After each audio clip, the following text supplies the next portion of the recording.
Coming home. A father's promise. The late afternoon sun filtered through the oak trees lining Elm Street, casting dappled shadows across the quiet suburban neighborhood. Sergeant David Chen pulled his rental car into the driveway of the small house he had once called home, his hands gripping the steering wheel a moment longer than necessary.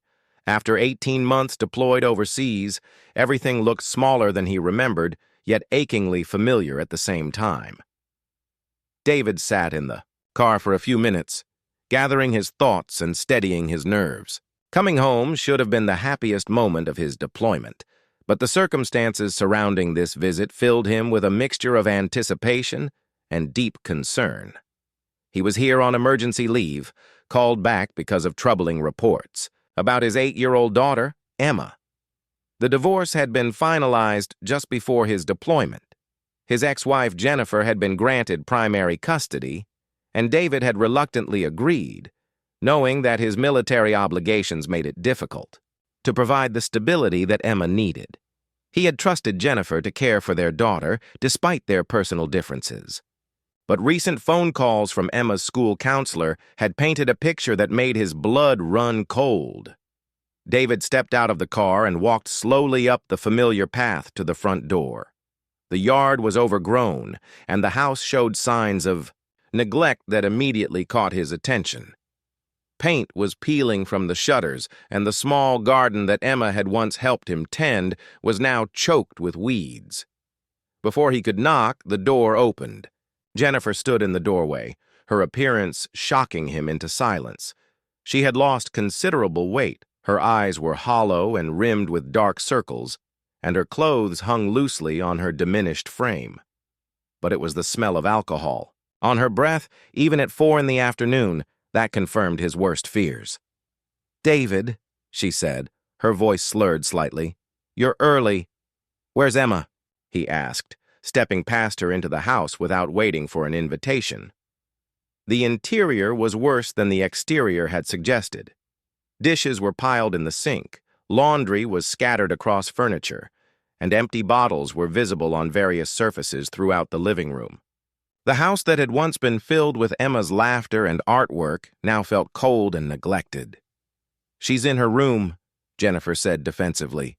"She's fine, David. I don't know why you had to come rushing back here like some kind of hero." David ignored her words and headed toward Emma's bedroom, his heart pounding with a mixture of anger and fear.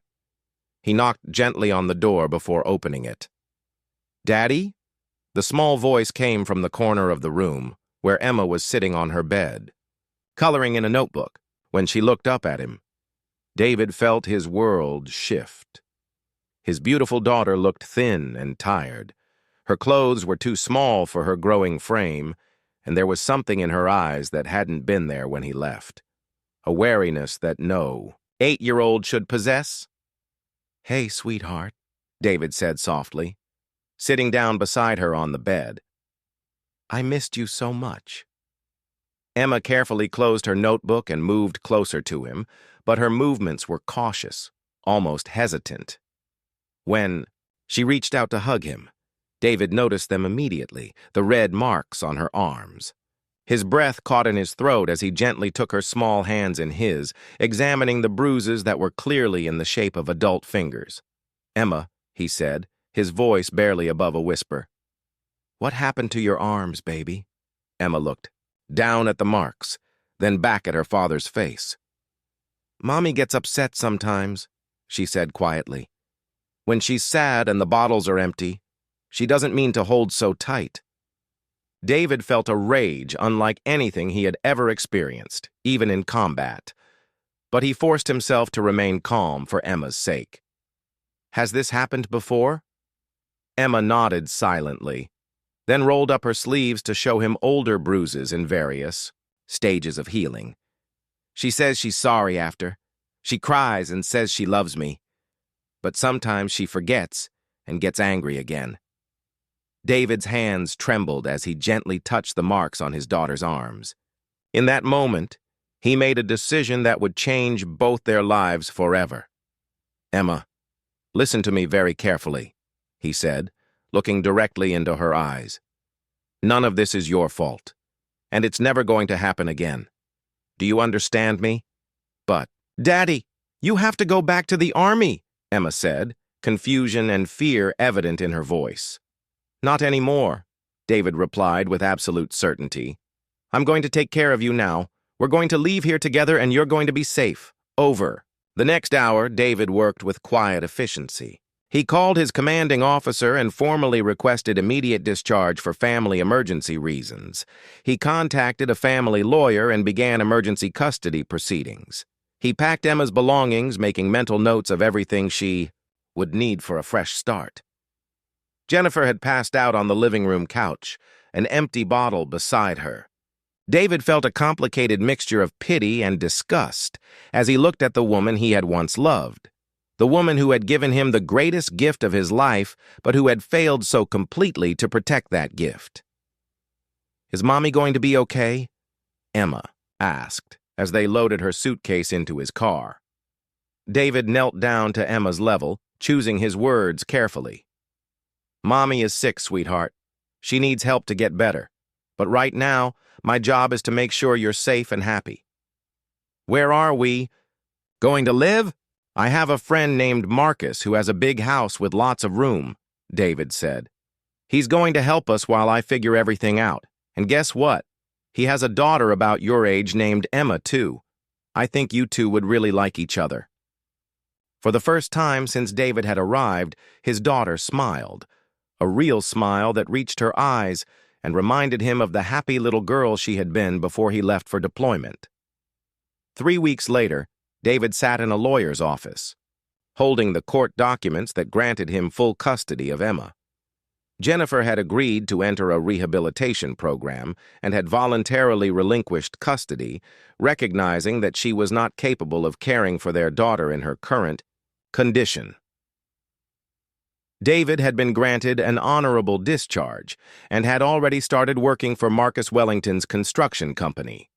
Marcus, who had become a true friend during this difficult time, had provided them with a small apartment in one of his rental properties and had helped David navigate the legal system. Most importantly, Emma was beginning to heal. The physical bruises had faded, but David knew that the emotional healing would take much longer.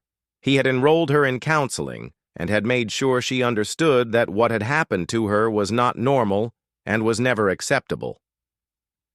6 months. Later, David watched from the kitchen window as Emma played in the backyard with her new friend, also named Emma, whom everyone called Little Emma to distinguish between the two girls. Both children were laughing as they chased each other around the swing set that David had built for them. The red marks on Emma's arms were long gone, replaced by the healthy scrapes and scratches that came from playing and exploring like a normal child. Her eyes had regained their spark, and she no longer flinched when adults reached toward her. "She's doing so much better," said Sarah Martinez, the counselor who had been working with Emma. She had stopped by for one of their regular check-ins and was observing the children at play. "She still has nightmares sometimes," David admitted, "but they're getting less frequent." "Healing takes time," Sarah said gently. "The important thing is that she feels safe now. She knows you're not going anywhere, and that security is helping her process what happened." That evening, as David tucked Emma into bed in her own room, decorated with new furniture and filled with toys and books, she looked up at him with serious eyes. "Daddy, am I really going to stay with you forever?" "Forever and always," David replied, kissing her forehead. "I made you a promise and I'm going to keep it. You're safe now, and you're never going to be hurt like that again." Emma smiled and closed her eyes, her small hand clutching the stuffed bear he had brought her from overseas. As David watched her drift off to sleep, peaceful and secure, he reflected on the choices that had brought them to this moment. He had given up his military career without hesitation, had started over in a new city, and had completely rearranged his life. But seeing Emma safe and happy, watching her play and laugh like a normal child, he knew that every sacrifice had been worth it. Sometimes, David thought as he turned off the light in Emma's room. The most important battles are fought not on distant battlefields, but in quiet neighborhoods, in courtrooms, and in the daily choice to protect those who cannot protect themselves. His daughter was safe now. His most important mission was complete.